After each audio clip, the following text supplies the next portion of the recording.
विनोद अग्निहोत्री और धर्मवीर चौधरी। पहले विनोद जी, एक इंडिपेंडेंट असेसमेंट विनोद जी आपके जरिए भी मैं चाह रहा हूं, जैसे हर्षवर्धन त्रिपाठी ने कहा, आपका वैसे क्या मानना है, ये ईवीएम वीवीपैट में 100% मिलान प्रैक्टिकल है जो कि सुप्रीम कोर्ट में पेंडिंग है, और आलोक शर्मा की बातों से यही लग रहा है कि शायद वो भी इलेक्शन कमीशन से यही मांगने के लिए मिलना चाहते हैं।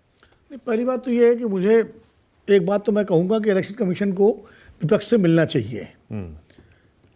इनकार करने का कोई मतलब नहीं है। अब आप पहले मिल चुके हैं इसलिए अब नहीं मिलेंगे, ये कोई मतलब नहीं है।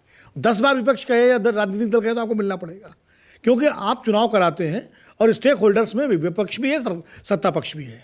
अगर स्टेक होल्डर्स से कुछ कंसर्न है तो आप उनसे मिलिए, उन कंसर्न को एड्रेस करिए, और नहीं उनको जवाब दे दीजिए कि भाई ठीक है हम कोर्ट में जवाब देंगे, लेकिन सुनिए तो सही, मिलिए तो सही। ऐसा मतलब ये तो आपका काम है भाई। yes. ये इलेक्शन प्रक्रिया का हिस्सा है। अब राजनीतिक दलों से मिलना ये इलेक्शन चुनाव आयोग के कामकाज का हिस्सा है। आप ना मिल करके उसका एक तरह से उल्लंघन कर रहे हैं, तो मुझे लगता है मिलना तो चाहिए।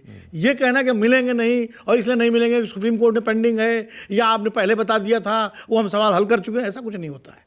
आपको दोबारा मिलना पड़ेगा। सारा विपक्ष अगर चाह रहा है तो मिलना पड़ेगा।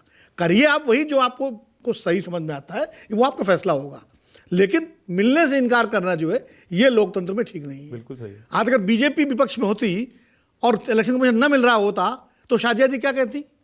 यही कहती जो आलोक जी कह रहे हैं। हाँ। क्योंकि मिलना तो बहुत जरूरी है। और मैं एक तो ये अब ईवीएम वीवीपैट का जो मामला है, ये बहस 2009 से आडवाणी जी के ज़माने से शुरू हुई और अभी तक जारी है।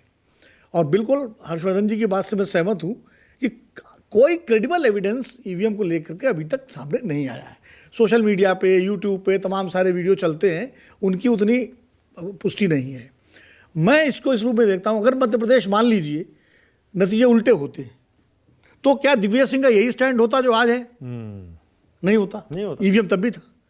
तो ये भी प्रश्न है कि हारने के बाद जब आप ईवीएम का बात करते हैं तो जीतने के बाद भी करिए फिर।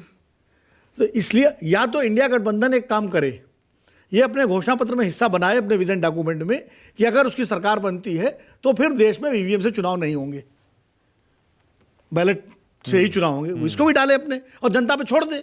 अगर जनता को वाकई ईवीएम पर इतना दिक्कत है तो जनता देगी वोट फिर आपको। आप उसको उसके अपने इलेक्शन का मुद्दा बनाइए, जैसे आप जाति जनगणना को बना रहे हैं, जैसे आप बेरोजगारी को बना रहे हैं, या मोदी सरकार के खिलाफ और सारे मुद्दे उठा रहे हैं, इसको भी एक मुद्दे में शामिल करिए। ये आधा अधूरा नहीं चलेगा कि नहीं आप चिट्ठी भी दे दीजिए, फिर ईवीएम से चुनाव भी कराएंगे, फिर आप उस पर स्पष्ट कुछ बोलेंगे भी नहीं, क्या करना है क्या नहीं करना। तो तय कर लीजिए, अगर आप ईवीएम के विरोध में हैं तो आप कहिए अगर हमारी सरकार बनेगी तो हम ईवीएम का वो करेंगे, और नहीं तो और आगे आपको करना है तो पूरा संपूर्ण विपक्ष कहे कि ईवीएम से चुनाव होंगे तो हम चुनाव में नहीं जाएंगे। हाँ। फिर आप लोकतांत्रिक तरीका ये अपनाइए।